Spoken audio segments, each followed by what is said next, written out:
Welcome to another video presentation of ChessLecture. I am International Master Attila Turzo from Hungary. In this lecture we will study about the closed variation of the Sicilian defense. This is the second lecture on this variation. White starts with his king's pawn and opening the diagonals for the bishop and for the queen. Black plays c5, and this is the starting position of the Sicilian defense. Black controls the d4 square, white controls the d5 square. In this moment, our variation will be continued by knight c3. By this knight we control the d5 square and defend the e4 pawn. After c5, also possible to move knight s3 with the idea to play d2, d4, opening the position. That variation leads very sharp positions where you need to study a lot of long lines. And if you want to save time and want to play more solid opening, I would suggest you to play the closed variation of the Sicilian defense, which starts with knight c3. In this position, black plays knight c6, developing his knight and controlling the d4 square. White plays g3, preparing bishop g2 to control the center and developing the kingside pieces. Black plays g6, preparing bishop g7 to control the center. Bishop g2, bishop g7, d3. By d3, we prepare the development of the light of the bishop on the dark squares by bishop e3, and then we may play queen d2 with the idea to play later bishop h6, change the fianchetto bishop on g7, which many times defends very well the black king. In this position, black can choose on different plans. In this lecture we will study the lines which starts with d7, d6, but let us go back a little bit to the position and look which are the other main moves in this position.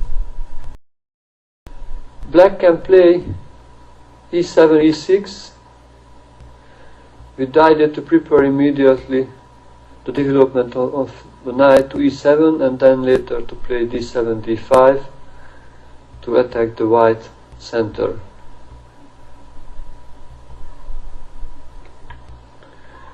Here also possible to play immediately e7, e5 with the idea of controlling d4 and f4 square and preparing knight to e7, and later maybe d7, d5 or f.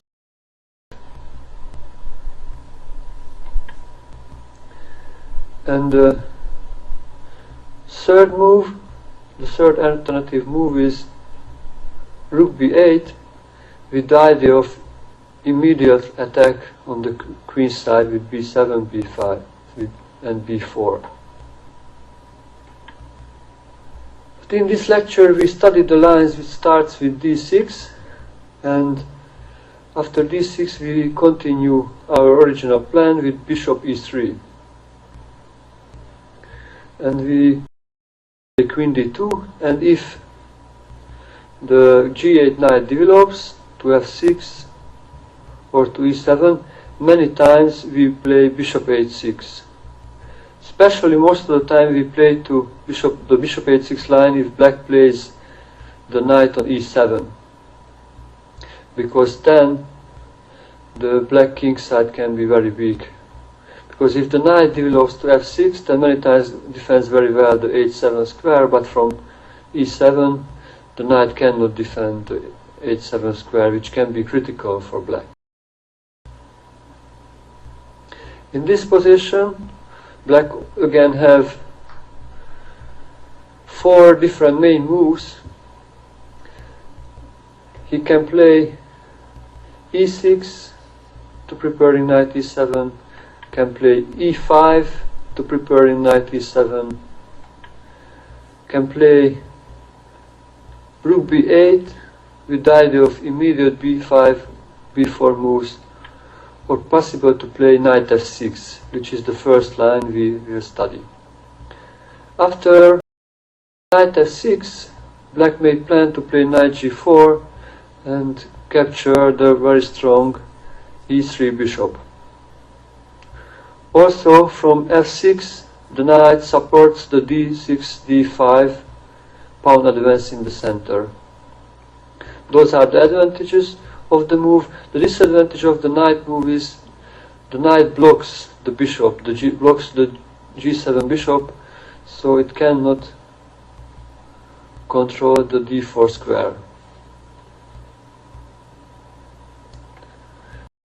Six, white plays h3 with the simple idea to prevent knight g4, and also in this variation many times we want to attack on the king side, and this h3 move would support very well the g4, g5 advance, which may be helped by f4, f5 moves.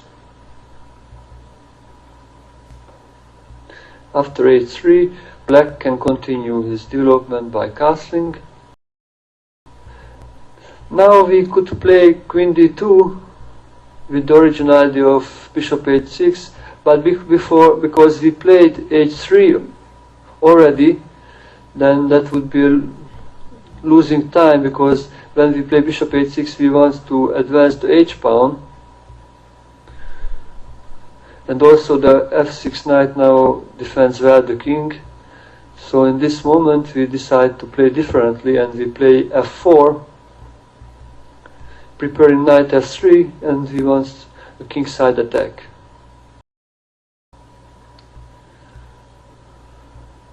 Black plays rook b8 with the idea of attacking on the queen side, and white will try to attack on the king side and would like to give the mate.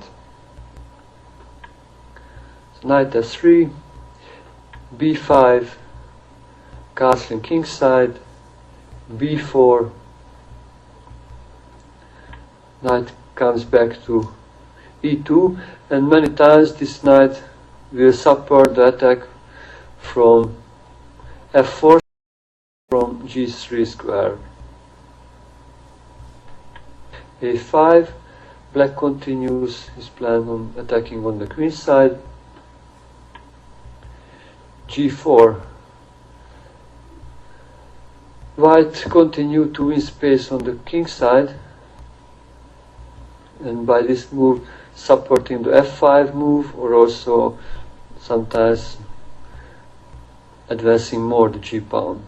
Also after g4, possible queen e1, queen h4 with the idea later bishop h6, and sometimes later even knight g5 would lead to attack on the h7 square. Bishop a6, black plans to play c5, c4, try to open a file on the queen side, and try to attack on the diagonal, on the a6 f1 diagonal. Use his original plan, advancing the kingside pawns with f4, f5, a4, knight f4, bringing the knights closer to the king, c4, with the idea of exchanging pawns on d3, and then having pressure by the bishop, and later sometimes by the knight from e5. White plays rook f2 with the idea of escaping from the dangerous pin, and later this rook can be very useful to defending the second rank on the king side, and can be used to attack on the king side. If the bishop moves away from g2, then rook g2 may be used to attack the black king. Knight e5, attacking the d3 pawn, g5 winning more space, and now pushing back the black knight, which was attacking the e4 pawn. So in the next move white may play d4, because not need to defend anymore the e4 pawn, and also can be an idea to advance the h pawn and trying to attack on the h5 to win more space for the pieces to attack the black king.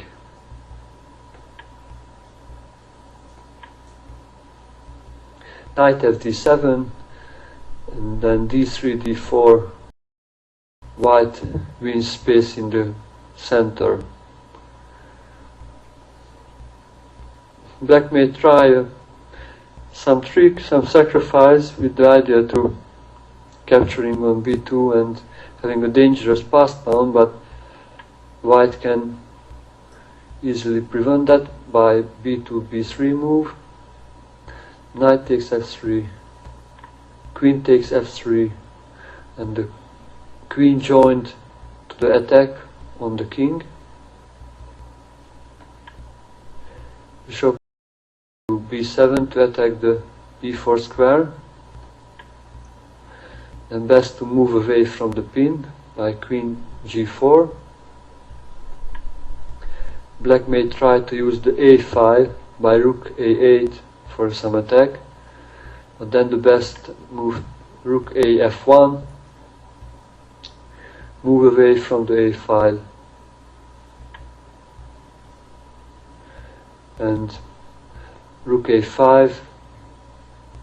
Black may try to double the rooks or the queen on the a file, but that's not so dangerous, because I think after h4 white has some advantage on the king side, because his attack is more dangerous on the king side than the black attack on the queen side. So after h4 white plans h5, and sometimes the rook may come to the h5 by rook f3, rook h3, or by bishop f3, rook h2 to attack on the king.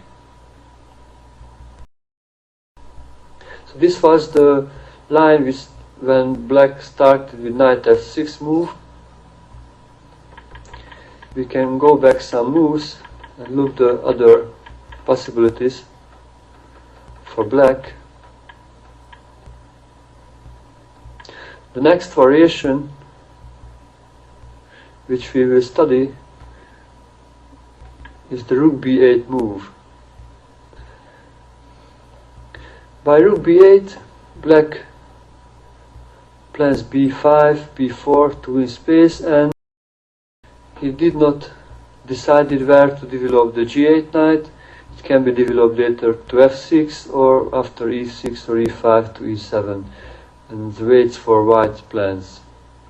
After rook b8, we play queen d2. We also wait. This is also a waiting move. We look if we will play bishop h6 later, or we change to the plan to the f4 plans with f4 and knight s3 or knight e2.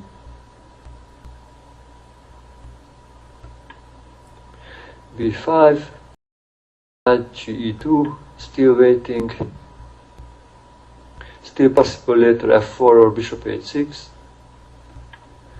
b4, knight d1 is important to defend the b2 pawn, because if the knight's not developed on f6, then the g7 bishop is strong, it attacks the long diagonal.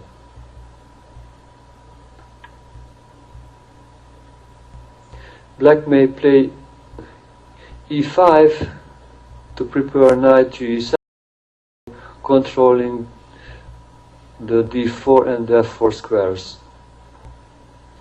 After e5,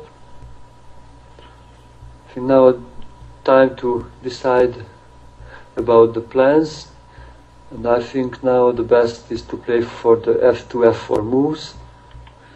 So we castle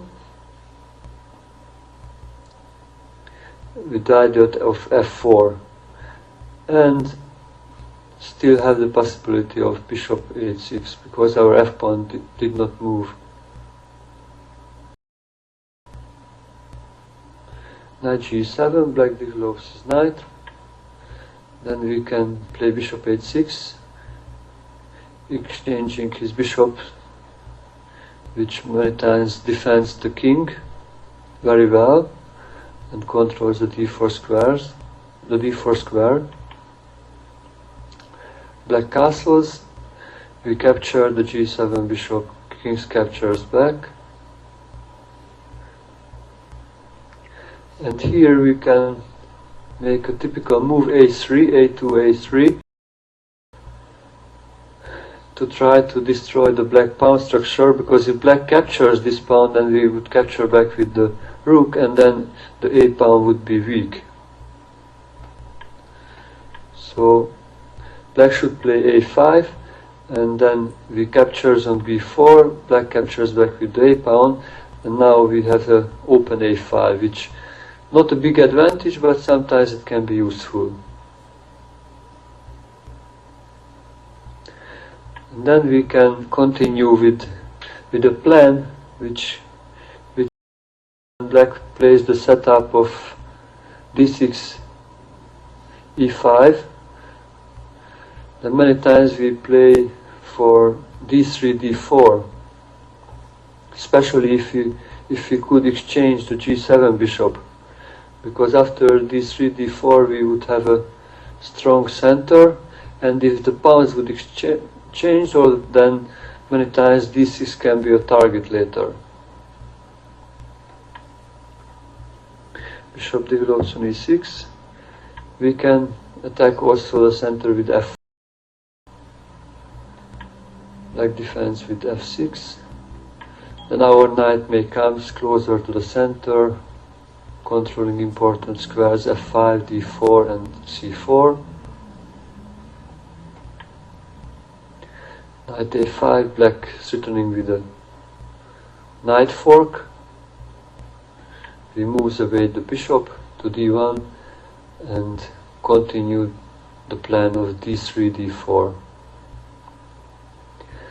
And I think this gives some slight advantage for white because of the in the center and the space advantage on the king side.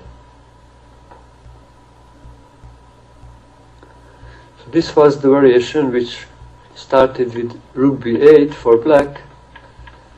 We go back and we look at the two other moves. Here black can play e6. This is very solid move.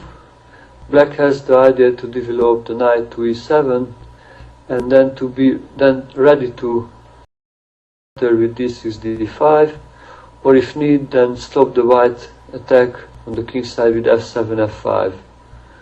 Also he may have the common plan of rook b8, b5.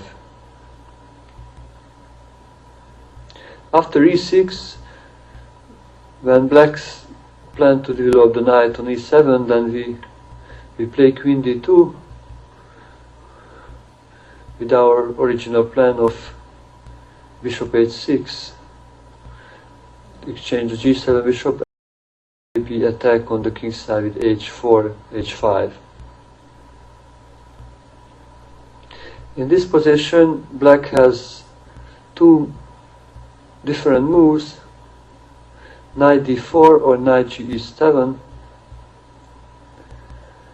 We start with knight d4, which many times a good move for black to have a strong center, strong knight in the center, controlling important squares.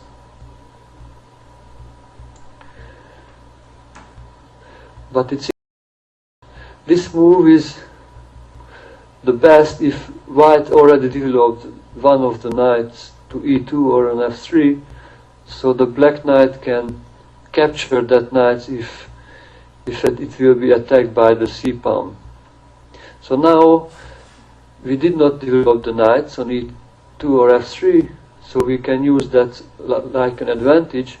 We can play knight d1 with the idea of c2, c3, and the black knight should go back and he cannot exchange the knight. Knight e7, c3, and then after c3 we won tempos because black should go back to c6 and he lost 2 tempos, and later we can use the c3 move to build up a nice center with d4.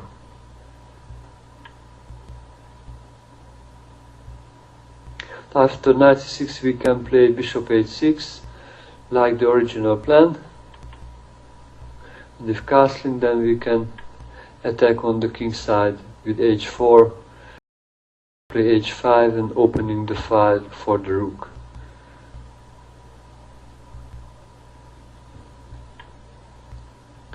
If black plays f6, then important to play bishop takes g7 before h5, because if h5 then black has a trick, he can capture the bishop and then play g5, and then our queen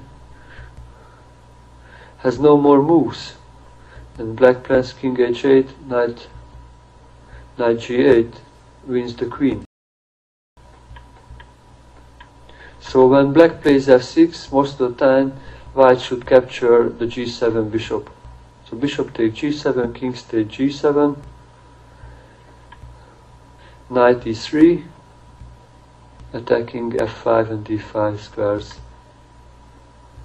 e5, preventing the d4 move and preparing the bishop development move. Knight e2, bishop h6, h5 with the idea of opening the h file, g5, and white plays d4.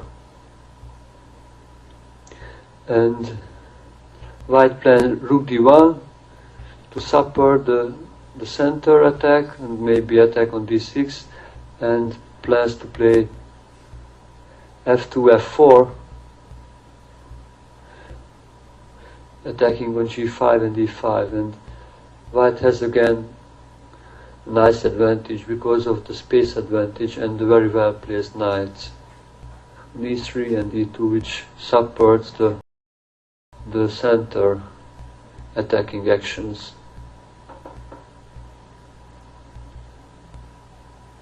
So this happens if black plays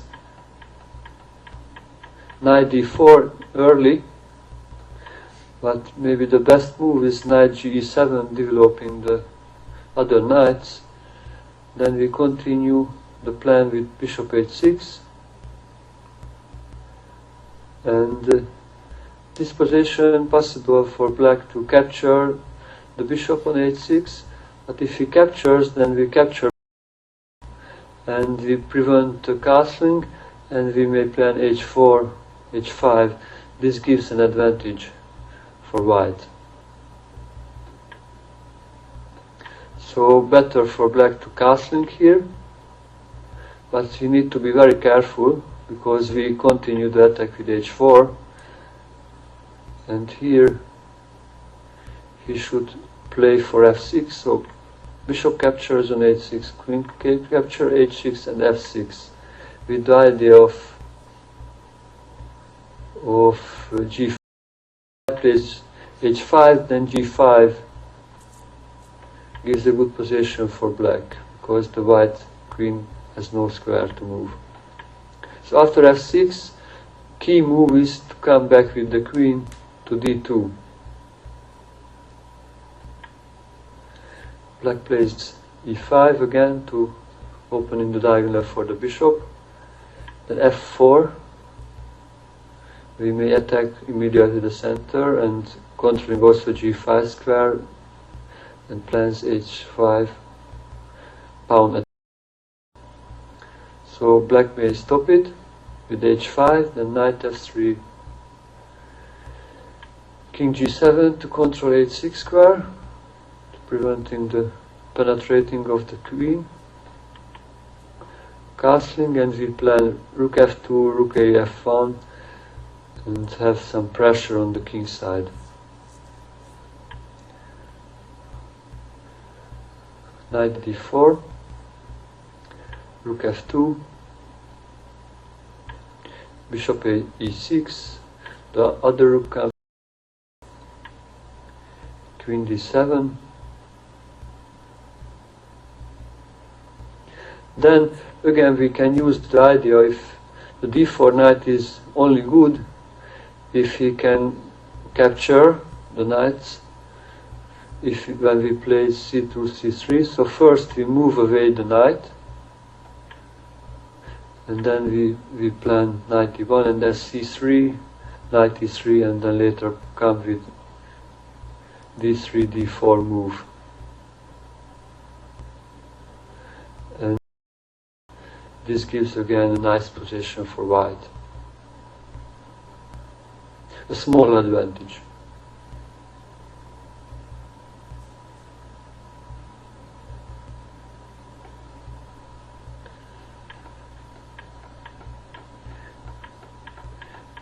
We can go back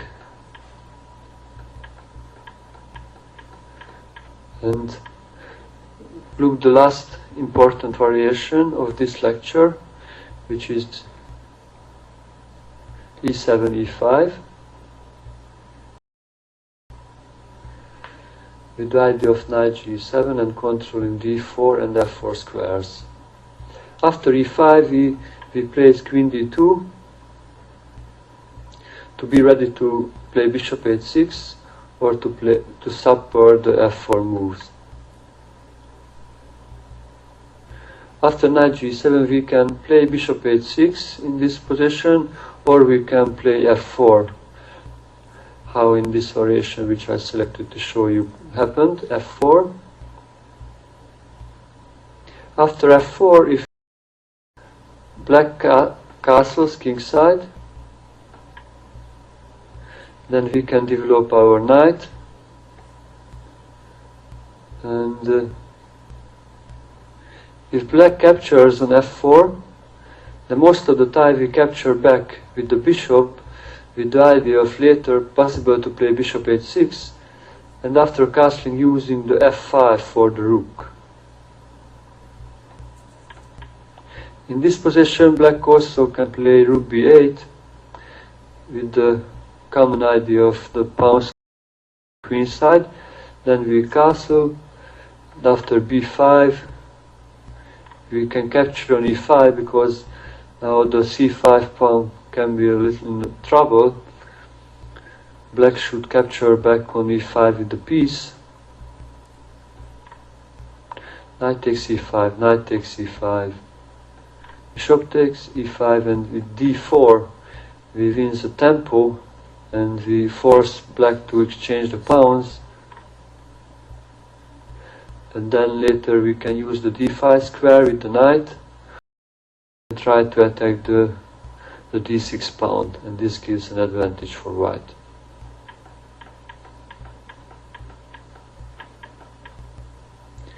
In this position also black can play knight d4 to have a nice knight in the center.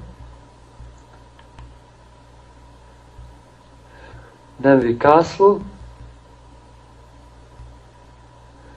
and we may plan later rook f2, and the other rook may come to f1. And this position will be studied in another position. It will be we can get this position from different move order too. So let us go back a little bit. And we can look immediately. Black can play here knight d4 in this position,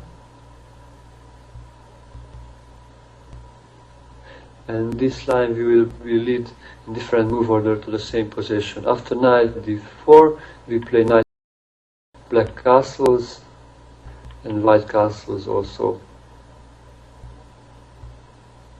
And if black capture on f4, then we capture back with the bishop to opening the f file, and after knight takes f3 we capture back with the rook, with the idea of doubling the rooks.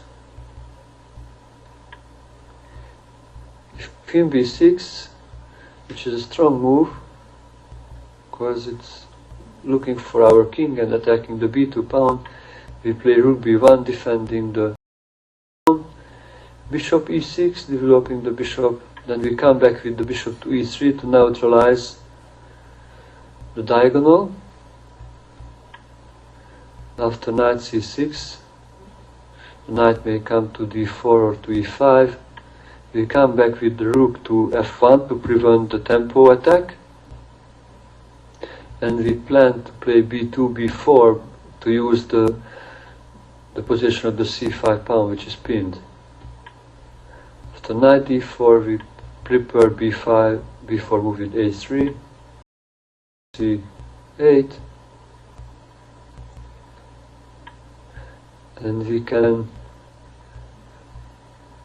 play knight d1 also to support the b4 move with, again with c3, then b4, and after c3 again we can play d4, and the knight should go back from d4 square because he cannot capture any of the knights on e2 or on f3.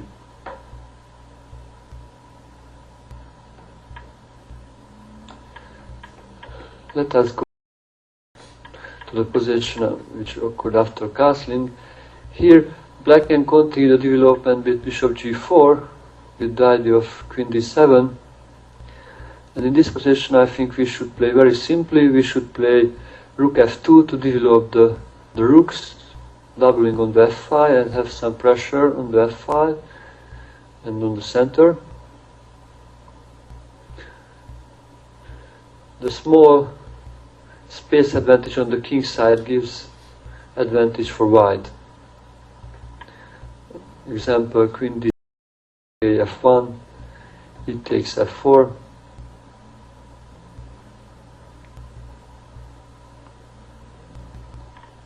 I think again the best to capture back with the bishop to be able to open up the attack on the f file, because if we capture with the pawn then black may play f5 to block very well the f pawn and maybe later attack that.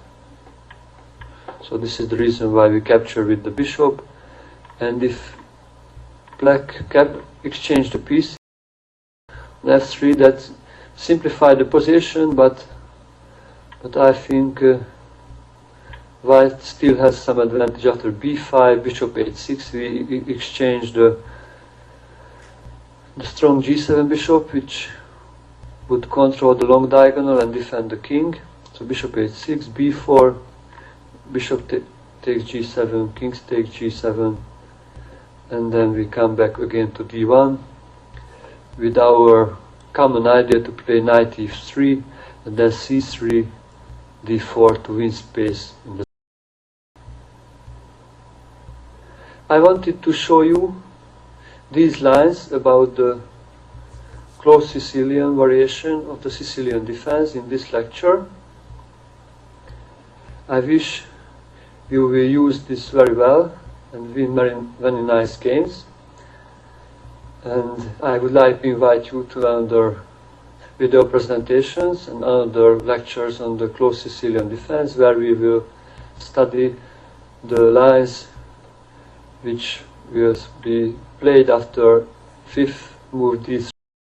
Will be the e6 line, will be another lecture, the e5 line, and the rook b8 line. They will be all in video lectures. This This is Grandmaster Damian Lemos here for OnlineChessLessons.net. First of all, I hope you enjoyed this video. If you would like to receive more free chess videos from us, you can just click the subscribe button below. I would also highly recommend signing up for my free mail course, the 10 Grandmaster Secrets to Dominate Chess. During this exclusive course from OnlineChessLessons.net, I'll share with you my own Grandmaster shortcuts to effective attacking, defending, and growth hacks to improving your chess without complicated books or memorization. So sign up by clicking the sidebar on the right, and I know you won't be disappointed. Once more, this is Damian for OnlineChessLessons.net, and I'll see you in my videos. Thank you.